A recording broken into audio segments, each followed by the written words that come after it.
njàkkere jaayum kër wala terrain ci mim réew jeex na fi wala location moo xam appartement wala studio ak social shopping immobilier dañu lay jaayal sa produit cën na mu gën a gaawee tubaar fakal mettre la en rapport ak sunu ay clientèle ñi nga xamante ne dañoo soxla kër wala ñu soxla terrain wala bëgg louer appartement wala studio bu ko defee ñu ñëw sa biir kër daal di lay fotol sa kër wala sa terrain wala sa appartement wala sa studio si ay photo yu leer nañ ak ay vidéo yu doy waar daal di koy posté si sunu page bii di social shopping immobilier bu ko defee yéen ngeen woote ci 77 417 77 40 wala 33 835 08 67 ak social shopping immobilier jaay kër neex na ci réew mi.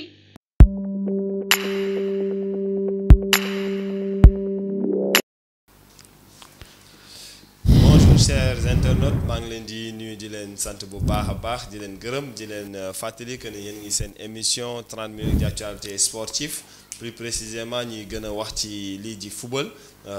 kon tey dañoo am ay invité mais balaa ñoo dugg suñu invité damay bàyyi sama homonyme mu nuyoo ba pare les deux MO. asalaamaaleykum chers internautes de la SSTV ñu ngi leen di ziar bu baax a baax di kontaan seen di leen wax nag dal leen nag jàmm suñu émission bi ñi nga xamante ne muy 30 minutes d'actualité sportive muy am chaque samedi xanaa ma bàyyi suñu invité rek ñoom ñu présenté wu. ok salaamaaleykum gars yi maa ngi leen di ziar yéen ñëpp ku ci nekk sa tur ak sa sant. di nuyu chaîne bi la SSTV di leen remercier ci invitation bi di leen gërëm aussi bu baax a baax di nuyu aussi sama gars yi sama famille sama waa groupe mi nga xam ne ñoo ma yabal maa ngi leen di siyaare ñoom ñëpp voilà merci beaucoup. salaamaaleykum yéen ñëpp maa ngi leen di nuyu ku ci nekk sa tur ak sa sant di ko jiitale ci waa SSTV. di leen remercier ci invitation bi man la Khady Diallo di ñëwee fi au nom du Cœur du Foot merci beaucoup. waaw ñu ngi leen di dalal bu baax a baax ba pare di kontaan ci seen teewaay parce que yombul déplacement bi métti na di kontaan bu baax te di leen nuyu di leen dalal ci SSTV sans plus tarder Momo fan la ñuy dugg. waaw dañuy dugg ci Ligue 1 professionnel Sénégal bi comme que temps bi bëriwul wax nañ 30 minutes d'actualité sportive dañuy dem ci li nga xamante ne foofu mooy ci classement bi ñu wax 5 premiers yi bu ñu xool 14 points top moom am 13 points Casa Sport am 13 points moo jël 4e position bi am 11 points Dakar Sacré-Cœur jël 5e am 10 points bu ñu loolu weesoo dañuy dem ci calendrier bi nga xamante ne ñoom dañ koy continuer tey génération foot dina def US Gorée dana équipe boobu noonu di équipe boobu noonu di Seneps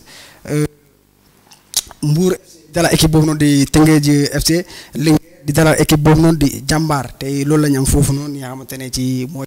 professionnel Sénégal bi. ci Ligue 1 bi waaw dégg nañu information yi moom moo indi ci Ligue 1 bi bon moom man mas bu ma fa xaw a intéressé mooy mas bu jaraaf bi jaraaf.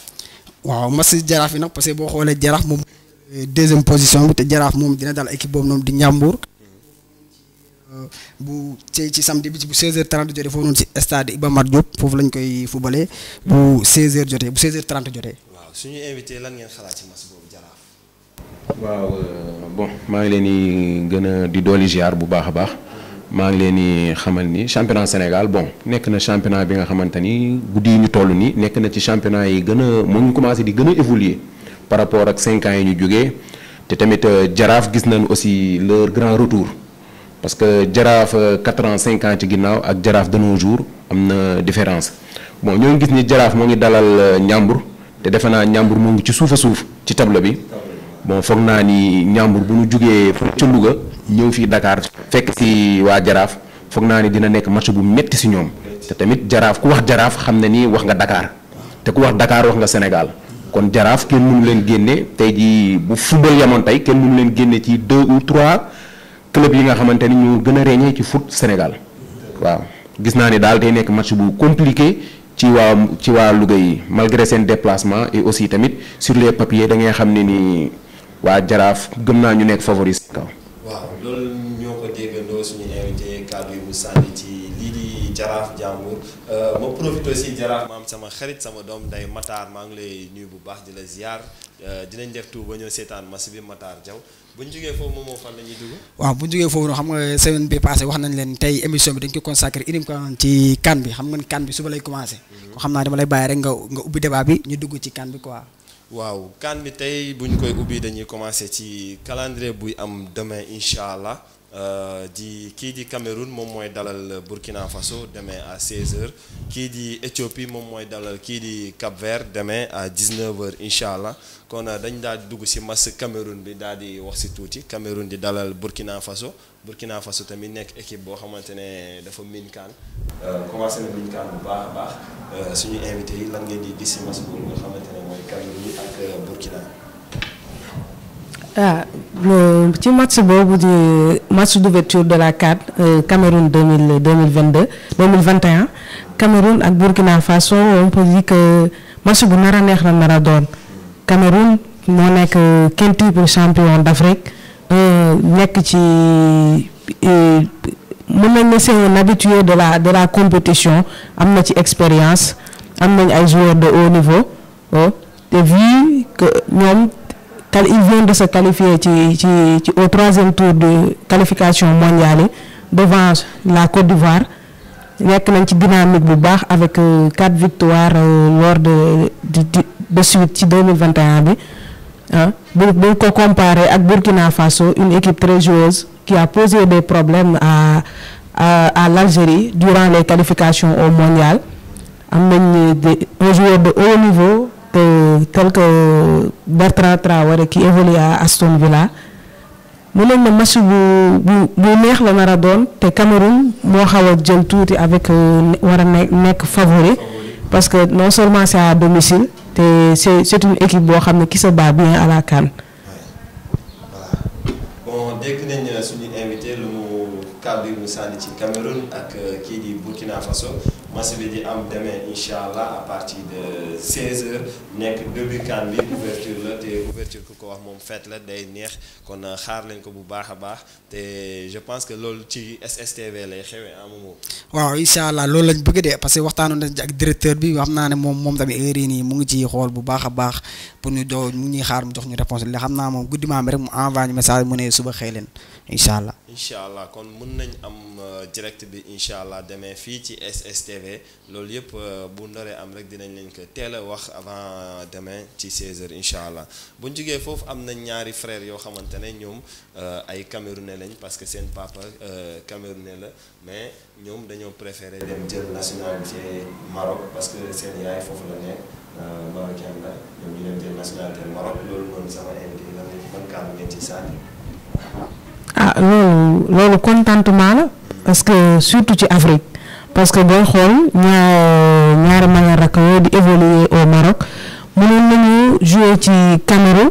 ndax seen papa Cameroun la seen yaay ñooy marocain mais booy xool juddoo fii nii ci ñaari pays yooyu dañoo juddoo Belgique comme mën nañ ne tey jii mënoon nañu jël nationalité Belgique mais defuñ ko ils ont préféré jouer ci dëkku origine seen yaay. Donc je peux dire que ni Cameroun peut-être perd na ay talent mais disons que ci Afrique la des rek Afrique mën nañ ne contentement la bu baax a baax. waaw loolu moom dëgg la ci Afrique la des génn ñu Afrique lu bonoon mooy ñu dem jël nationalité européenne yi bàyyi ñu fii loolu moo doonoon lu métti mais comme Afrique lañ des rek loolu lu baax la sauf que Cameroun moo ci xaw a perte tuuti comme ni mu ko waxee suñ fa jógee ñu daal di gis benn classement boo xamante ne 11 partants wu Africa moom la waa Bein Sport proposé ñu daal di xool classement bi rek xool lan lañ ci jàngat mu ngi mel ni ci gardien bi d'abord Edouard Mendy lañ teg ñu ñëw ci défense bi ñu tegal ñu Hakimi bu Maroc ñu tegal ñu Kosunu bu Côte d'Ivoire tegal ñu Koulibaly suñu Koulibaly capitaine du Sénégal ñu ñëw tegal ñu fii nii Bense Bani bu Algérie tegal ñu Kessié ci milieu bi bu Côte d'Ivoire moom ak Idrissa Gana Gueye bu Sénégal ñu ñëw tegal ñu Mahrez ci côté droite bi bu Algérie tegal ñu Salah ci pointe bi moom ak Sadio Mané Salah Égypte Sadio Mané nekk pointe bi ak El Kabi bu Maroc loolu moo nekk classement boo xamante ne beIN Sport moom la proposé pour CAN bi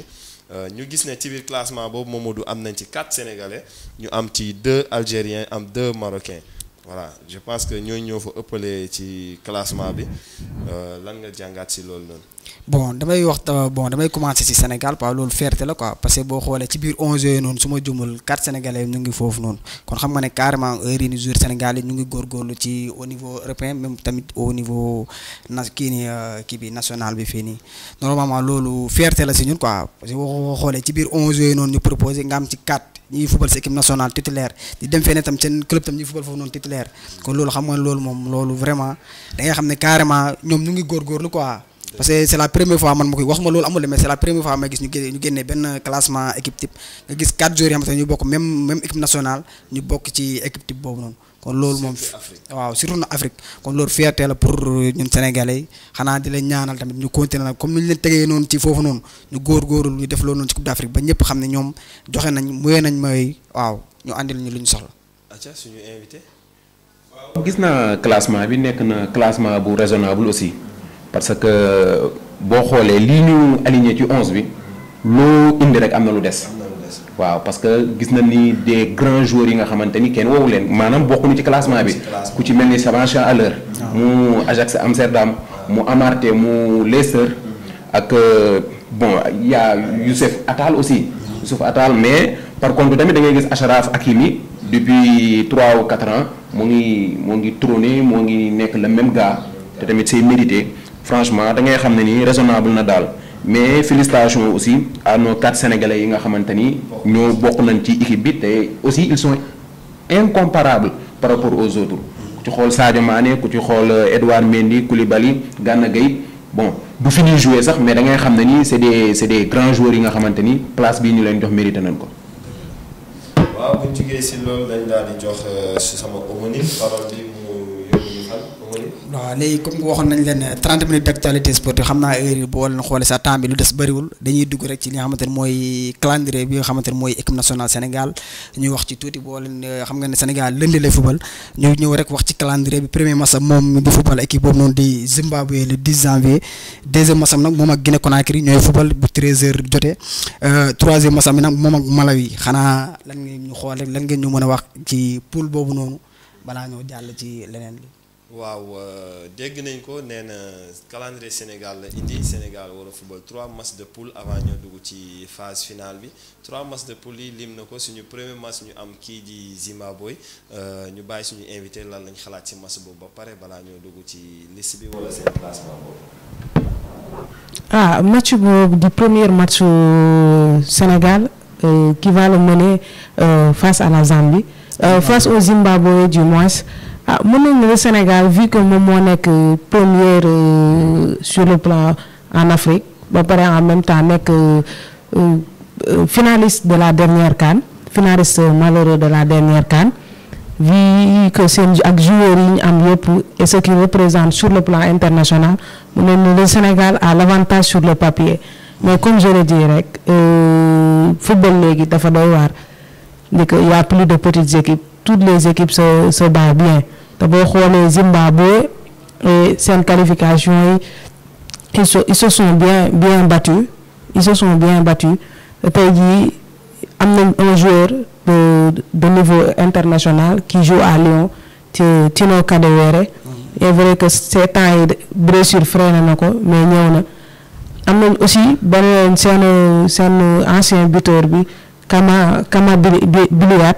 qui a pris récemment sa retraite mais il y a leur aussi Moussona qui est un joueur assez régulier en sélection match bu nar a neex la doon bu te narto yomb ci Sénégal. dégg nañ avancé bu ñu jox ci Zimbabwe kii di équipe bu Zimbabwe kon ñu bàyyi Omar mu daal di wax ni tuuti si équipe bu Sénégal. waaw équipe bu Sénégal bi moom jàpp naa ni actuellement nii moom ñun dañuy wax ci baatu population bi yëpp boo xoolee maanaam le monde entier ou bien maanaam le peuple ñooy bokk même vision ñooy bokk même gis-gis parce que gars yi ñoo ngi naan notre dernière chance yaa ngi gis gars yi di ko tàppe ci may Sénégal pitié c'est parce que effectivement maanaam li ñu war a wax lan wax parce que c'est le moment ou jamais amul lam-laame amul dara. loolu mooy nit ki soo jekkoo da ngay def li nga boo jekkoo da ngay def li nga mën. comme président exemple mu joxe ci Allemagne. waaw Allemagne moom bu la jekkoo bu la mënee door 10 da lay door. da lay door 10 ñun nag football foofu lan war a toll. parce que ñun mën nañu dem CAN la fois passée ñu finalu perdre cette fois-ci ñu ne Sénégal mooy favori pourquoi ñu nekk favori ba tey c'est parce que li ñu war a def lan defut maanaam foofu ñuy bàyyi di naxante football amul secret amul sentiment ça passe ou ça casse. comprendre nga Aliou Cissé suñu coach la on le respecte beaucoup mais bu ñu mënul indil ay résultats sur la table il faut mieux qu'on se sépare quoi franchement parce que amul y a pas de midi à 14h coach da ngay gagné boo gagné wu da ngay dem football loolu la am parce que xaalis bi lay jox xaalisu peuple bi la xaalisu équipe bi la li lay jox dafa nekk li nga xamante ni da nga war a indi ay résultats yu immédiat te c'est le moment ou jamais franchement. ok mais est-ce que ñu toll nii est-ce que yaakaaroon na ñun Sénégalais yi dañoo war a jël lu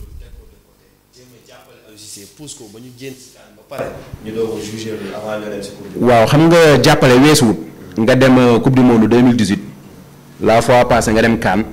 yaa ngi demaat nii CAN boo xoolee 5 ans ngi ni Sénégal dem na fi 3 fois compétition et pourtant kenn mësul wax ci postam cadre limogeage kenn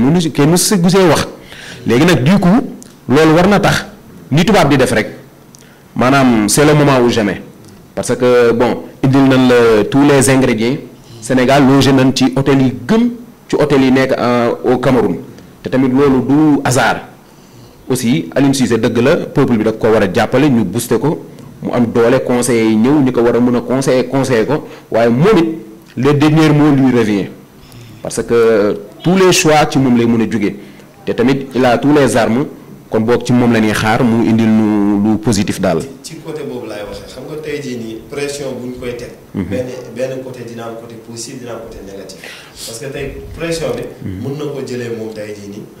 ba génn si indil ñu ay résultats yu baax. mais pression bi tamit mën na ko jëlee ba jaxase ko. ba du xam lu muy def parce que pression dafa métti imagine Sénégal ñëpp di wax.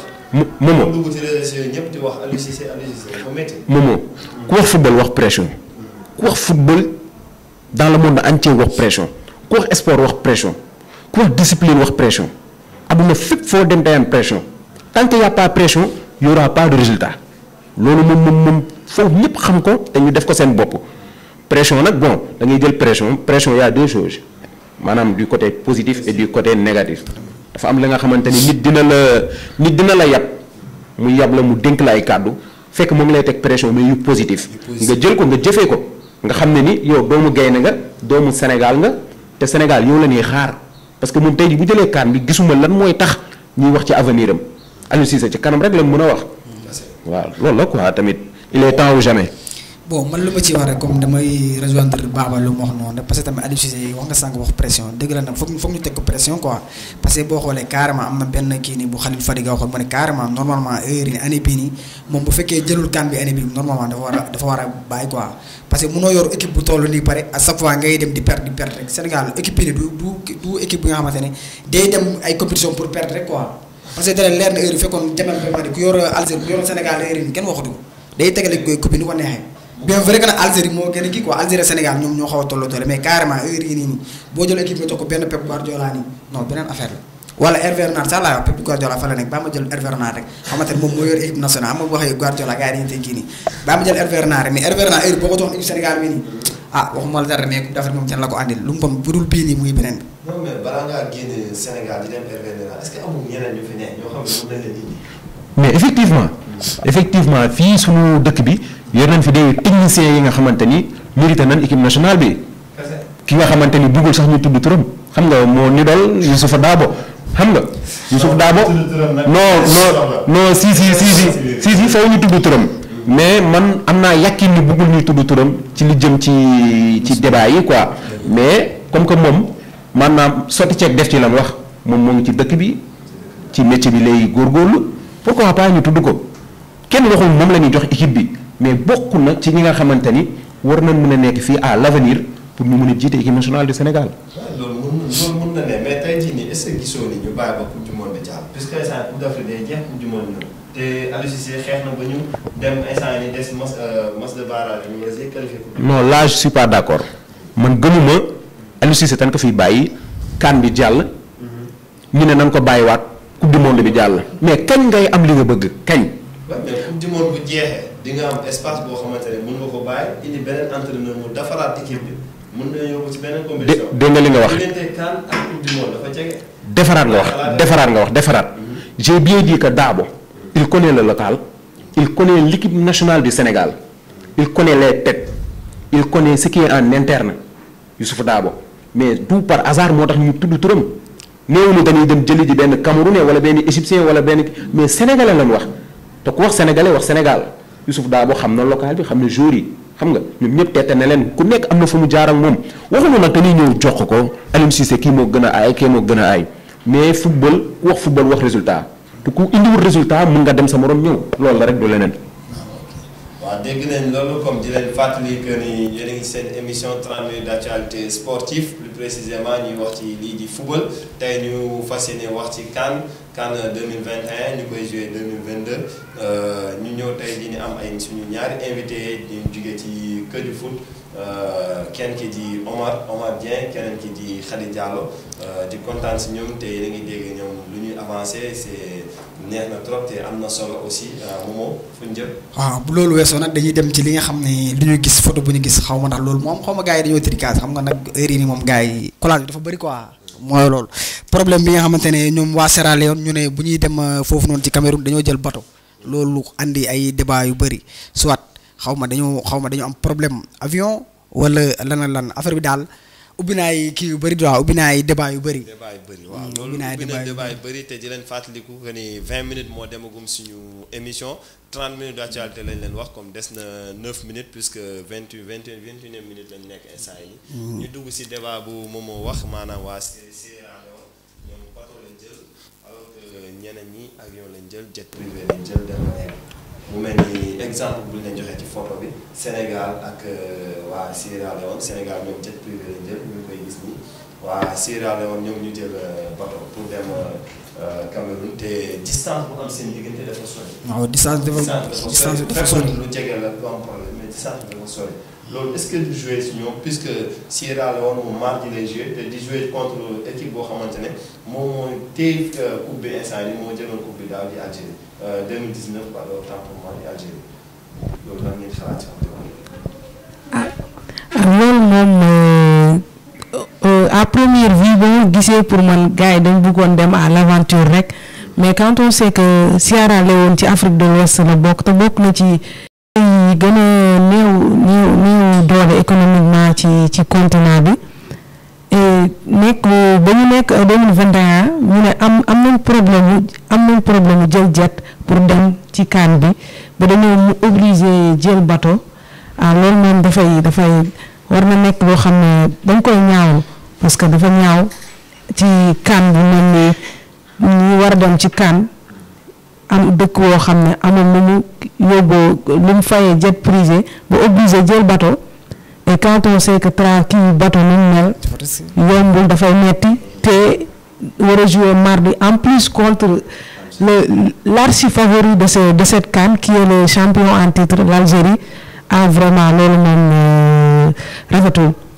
waaye kii kay moom leen rek lañ mën a wax de et que seen dirigeants yi ou bien même ceux de la CAF ñu puisse mën a jàppale leen ba yenn problème yi bañ leen a dalati quoi ñu jël jet privé au lieu de bateau. waaw loolu moom du ma ne mun naa ne tey laa koy door a gis équipe bu jël bateau mu dem di jouer ji CAN pour man kuy def sa déplacement surtout nga jóge dëkk di dem dëkk waaw lu ci mel ni CAN pour man ñooñu an seen gouvernement ana seen i dirigeant politique maanaam foofu da ngay xam ne ni maanaam li ñu naan incompétence dafaa feeñ dëgg te équipe boobu tamit bu demee toog premier tour kenn warul kaas ci dëkk bi. parce que ñi muy yabee yeneen dëkk yi yabeewuñu leen ko. bon kenn xamul nag problème économique la kenn xamul bon. loolu mooy problème bi. waaw mënuñ ci avancer lu bëri. parce que xamuñu ndax problème économique la wala soit seen choix la wala soit ñoom loolu moo leen gën a mais ñoom nag maanaam il est temps ñoom it ñu def benn genre déclaration xamal gars yi lan moo tax ñu jël loolu parce que nit ki tamit boo koy xaar day fekk nga yeb ko ak ay armes yi nga ko war a yebee mais ku gis ni jël nañ bateau kenn xamul ci cadre modeste la kenn xamul ci cadre problème économique la kenn xamul ñoom ñoo ko mën a leeral ñun bu ñu ko leeralee xëy na ëllëg dinañ am neneen ñun ci gën a mën a avancer daal. léegi côté boobu noonu yow gisoo ni est-ce que bokkul lu genre yooyu noonu genre fait yooyu noonu taxul gars yi di gën a minimiser suñu kan. effectivement ku xool pour man depuis la création de la terre ba tey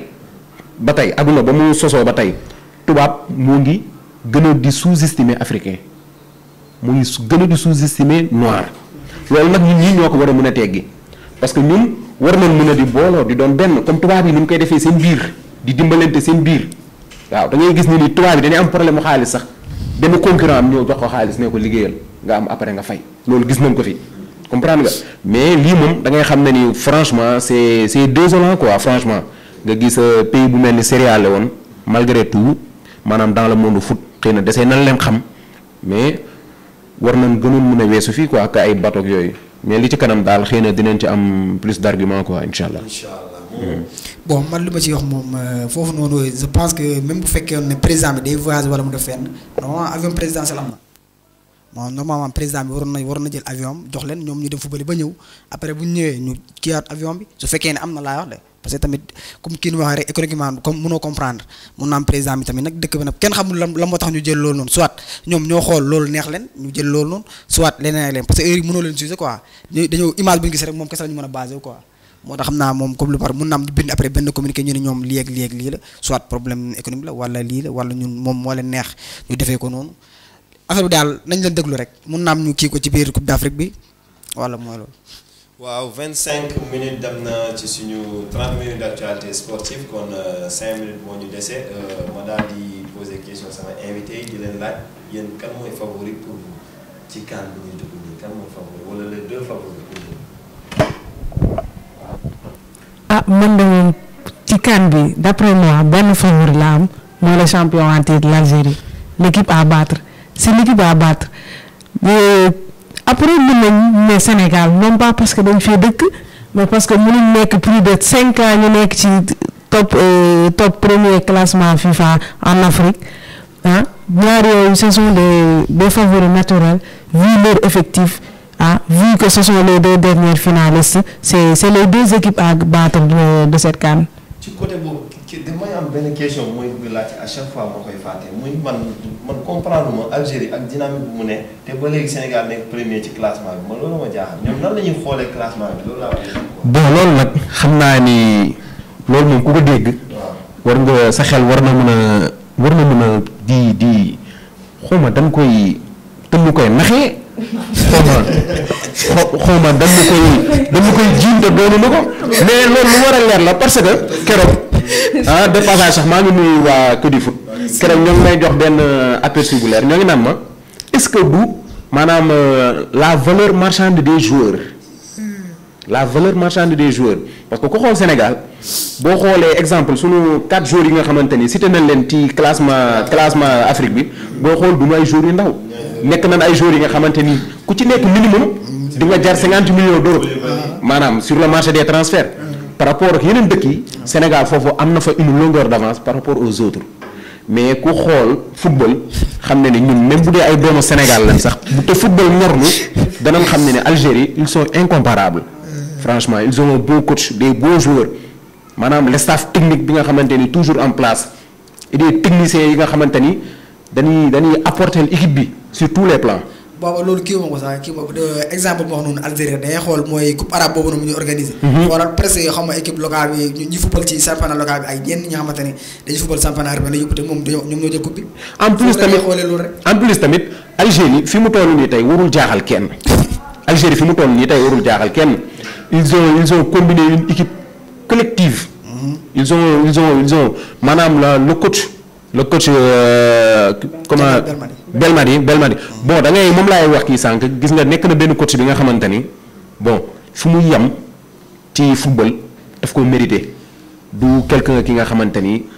day ñëw rek wax wala mu ñëw rek indi ay débat wala affaire yooyu xëy na moom am na leneen lu mu jiital mooy une équipe compétitive une équipe gagnante te loolu it mu ngi koy manigancé te tamit mu ngi jëm kanam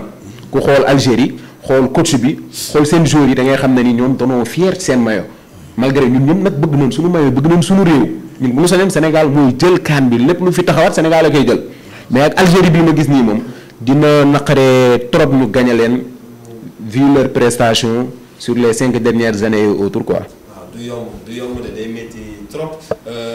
di leen wax ne ñu ngi dugg suñu terme émission tey ci 30 minutes d'actualité sportive ñu ànd ak ci waa Kër du Foot di leen nuyu au passage aussi nekk benn groupe boo xamante ne ci wàllum sport dañ ciy yëngu bu baax a baax surtout football lépp loo bëgg xam ci football Kër du Foot dina la ko jox di bàyyi moomoo ñu tàggatoo. waaw bon xanaa d'abord avant may tàggatoo may remercier ñi nga xamante ne waa Kër du Foot nga xam ne ñoom ñoo ñëw seet si tey vraiment kontaan nañ ci